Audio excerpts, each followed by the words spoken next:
I wish I could break a story to you about CNN, but I can't because this is the least surprising thing I've seen in a while. But it's also like stunning. It's actually stunning to me that an actual like news organization would do a poll this way. Essentially, for the only reason they're doing a poll this way is to make Bernie Sanders seem like he's falling off a cliff in popularity, despite the fact that the poll actually doesn't say that, and the poll barely polls anyone under 50 years old. So, gee, is a Bernie Sanders going to do better or worse in a poll that barely surveys people under 50 years old? So, in CNN's original story, headline, poll shows Bernie Sanders' popularity among all voters is plummeting. All voters is plummeting. Okay, well, that sounds pretty bad, right? Let's see what they have to say here.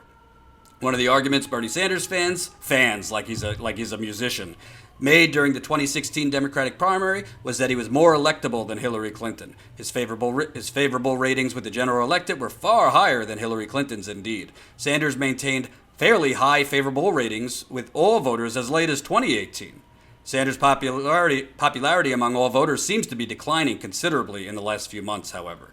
Our new CNN poll puts Sanders' favorable rating at 46% compared to an unfavorable rating of 45% among registered voters. This is only the latest poll to have Sanders at basically even in his net favorability rating. A Quinnipiac University poll from late December gave the Vermont senator a net favorability of just plus 2 points. An average of all recent polls puts Sanders' net favorability at about minus 1 points. Compare that to where Sanders was at the end of his 2016 presidential bid.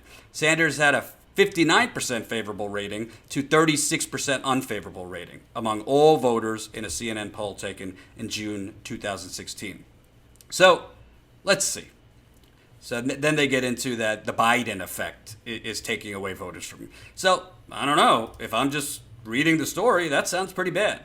But I actually read the poll, which they didn't even link to. They didn't even link to it in the original story. So let's go through this. Sorry, I have to do this for you. Now, page 10, if you'll follow with me. Page 10. As you see, this poll has Biden at 28% and Bernie at 20%. The poll taken between March 14th and March 17th. They surveyed over 1,000 people. 456 of those people were Democratic-leaning independents. So, this among Democrats and Democrat-leaning independents, which were less than half of the people you polled. So that means over half of the people they polled were Republicans or independents leaning Republican.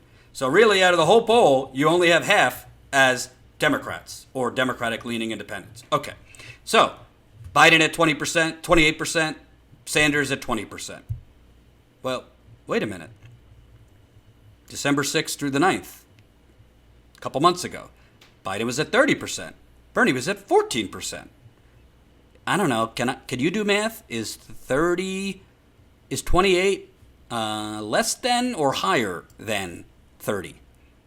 So here you have Joe Biden fell from December to now. Bernie Sanders went up 6 points. He went up 6 points from December to now. In fairness, Kamala Harris went up the most. She went up 4 percentage points to 12 percentage points. And Beto, I'll be whatever you want me to be, who twists himself inside a pretzel to seem like an everyman, he went up 2 percentage points. Elizabeth Warren went up 3 percentage points. I don't even know why John Kerry's on this, but you get the point. So right here, this poll shows Bernie Sanders went up from December to March. Joe Biden went down. Yet the CNN story says polls show Bernie Sanders' popularity among all voters is plummeting. Well, I don't understand that. All voters plummeting. I'm literally looking at the poll. Am I looking at a different poll, folks? Is up 6 percentage points plummeting? This is among Democrats. This is among Democrats and Democrats and Democratic-leaning independents. Here's the question. After I read all the names, please tell me which of the candidates you would be most likely to support for the Democratic nomination. This is asked to 456 Democrats or independents that lean Democratic. So, bullshit to CNN.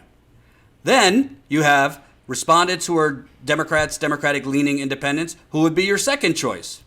Well, Bernie Sanders at 17%, Joe Biden at 14%. So Bernie Sanders is higher among people's second choice. That was not really discussed in the CNN story.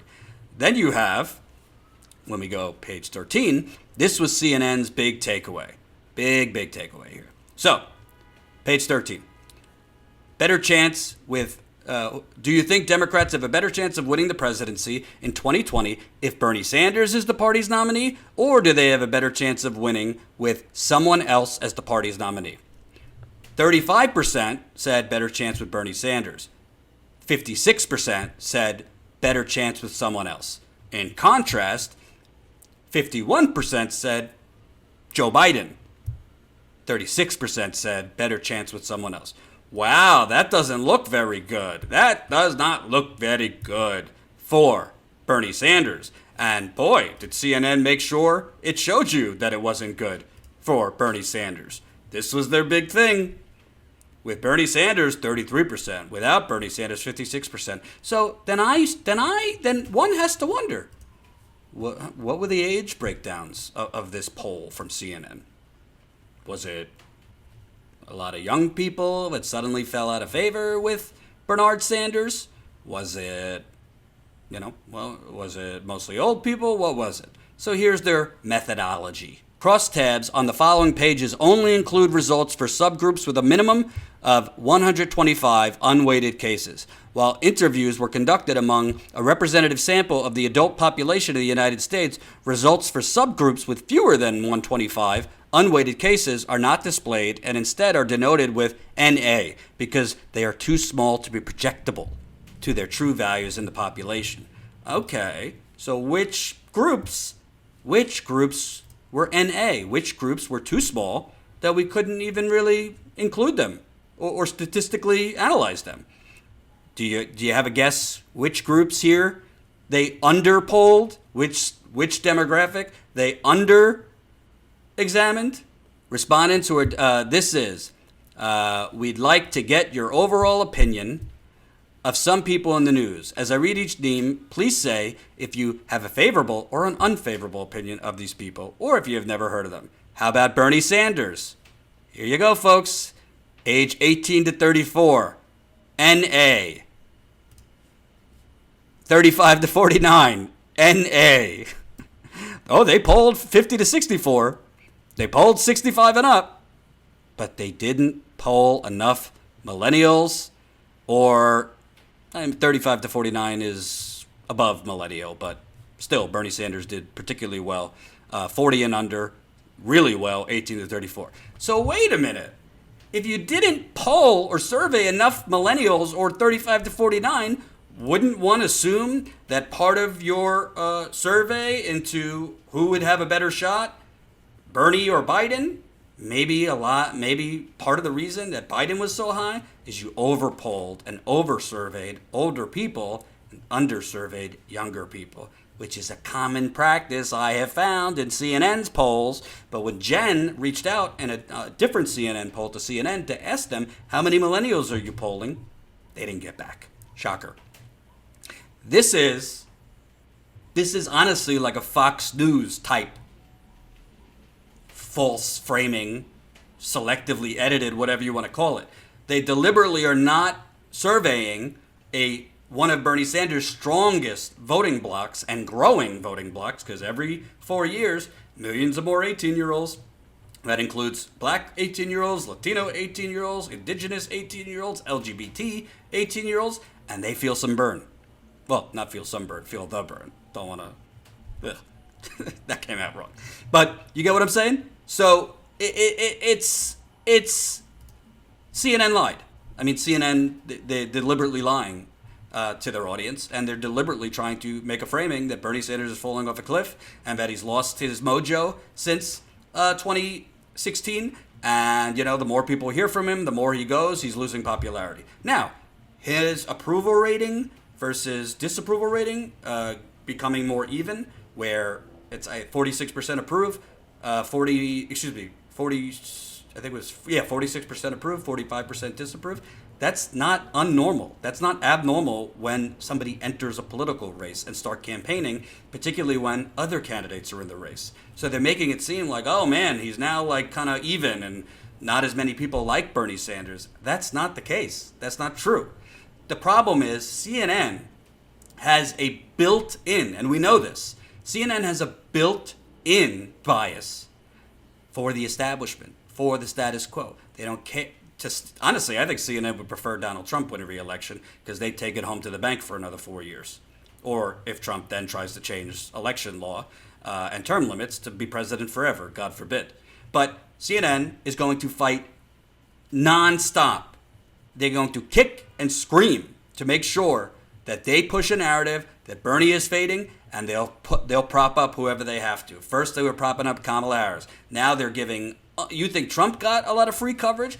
I mean, you can't watch CNN anymore without this nonstop coverage of Beto O'Rourke, who did absolutely nothing as a congressman other than vote with Donald Trump 30% of the time, push deregulation, vote for things that fossil fuel companies love, and now he's waving around his hands like the everyman. He literally just told a group of people that he won't sign the no fossil fuel pledge, which I'm about to show you later. So CNN, who are they propping up? Kamala Harris, who, as I reported, just held a fundraiser last night with a mega funder that literally co-founded a company that did business with 1MDB, the Malaysia fund that is at the center of a global money laundering scandal. When I asked that individual, Shomik Duda, hey, are you under investigation? Did the DOJ ever reach out to you? I politely declined to comment. I don't know if I'm not under investigation, if I haven't been approached, I would certainly let a reporter know that. But Kamala Harris's campaign did not respond to me. They probably used the calculus. Oh, who's this guy? Status who? Whatever. It won't get any pickup. And in this case, they were right. We broke it. Nobody reported on it because the corporate media is corrupt. CNN's reporter, Maeve Reston, who's literally assigned to covering Kamala Harris, she said, oh, I'll pass it along to the reporter covering that fundraiser. And yes, she passed it along into the air. The political reporter that's assigned to Kamala Harris, he responded, thanks for sending. Didn't do anything. Why? They're not going to cover Kamala Harris critically because they're traveling with her and they're dying for the access. They don't want to upset their masters, her campaign aides. They want to get interviews with her and access to her and little news they could break fed to them from the campaign. This is public relations. That's what these reporters are. They're public relations. Hope you enjoyed that last video. Hop on over to statuscoup.com where you can sign up for our email list and become a member for as low as $5 to $10 a month. Membership is how we grow. That's statuscoup.com/join. And remember, join our email list so we can grow the revolution with you.